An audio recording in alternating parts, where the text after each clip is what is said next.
Winter Tale about a hut in the forest. In a far, far winter forest, among tall snow-covered fir trees, there stood a small hut. It was like something out of a fairy tale. The walls were covered with snow, the windows shone with warm light, and smoke was softly billowing from the chimney.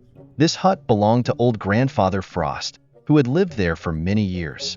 Grandfather was kind and hospitable, and his hut was always a place where you could find warmth and comfort on the coldest winter days. One cold winter evening, when the forest was covered with loose snow, a little bunny named Fluffy came to the hut. He was freezing and looking for shelter from the cold wind. Fluffy knocked on the door, and Grandfather Frost immediately opened it, inviting the guest inside. The hut was warm and smelled of fresh pies with honey.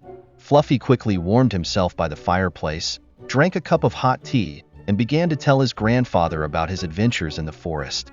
The next day, when the sun began to rise and the forest shone with frost, several more forest inhabitants came running to the hut. The fox Lysanka, the squirrel Vertushka, and even the little bear Burko, who woke up early from his winter hibernation, came to Grandpa's hut. They were all looking for warmth and comfort. Grandpa Morozko greeted each guest warmly, treated them to delicious treats, and told fascinating tales about distant winter countries, where everything is covered with ice and snow. A friendly atmosphere reigned in the hut. Fluffy and his new friends laughed, played, and listened to fascinating stories. Grandfather Frost told how once upon a time he traveled the world and saw amazing places. Ice palaces, snowy mountains, and frozen rivers. Each fairy tale was filled with magic and warmth, and everyone listened to it with admiration. One day, Snowflake, a little girl who lived nearby in the forest, visited the hut. She brought with her frosty drawings that she drew on the windows of her hut. Grandfather Frost and the forest dwellers were fascinated by her art. Together, they decided to decorate the hut with Snowflake's drawings to make it even cozier and more beautiful. Time passed, and Frost's hut became a real haven for all the forest dwellers. On cold winter evenings, it was always warm, cheerful, and cozy here. Grandfather Frost taught his guests important lessons of friendship and support.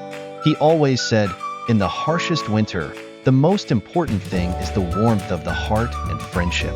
One day, when everyone gathered around the fireplace, Grandfather Frost suggested having a holiday. They all started preparing together. They decorated the hut, sang songs, and prepared festive treats. The forest dwellers even made a huge snowman in front of the hut so that he would greet everyone who passed by. The holiday was magical. Everyone laughed, sang songs, and enjoyed each other's company.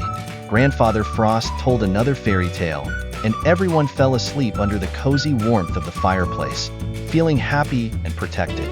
Since then, Morozko's hut has become a symbol of friendship and hospitality for everyone who lived in the winter forest. Every winter brought new adventures and new fairy tales.